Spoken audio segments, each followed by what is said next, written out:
Brawlers, is your game stuck in an infinite loop after the latest update? Don't smash your phone just yet.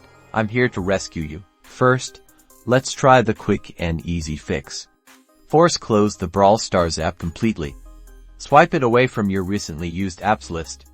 This ensures it's not running in the background. If that didn't work, head into your phone's settings and find the apps section. It might be called applications or something similar depending on your device. Scroll down until you find Brawl Stars in the list of installed apps and tap on it. Now, look for the storage option. Tap on it. Inside the storage settings, you'll see two options: Clear Cache and Clear Data. First, tap on Clear Cache. This removes temporary files that might be causing issues.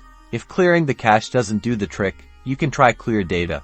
Be aware that this will reset your game and you might need to re-download some content. Only do this if the Clear Cache option didn't work. Finally, if all else fails, visit the Google Play Store or Apple App Store depending on your device and search for Brawl Stars. Check if there's an update button available.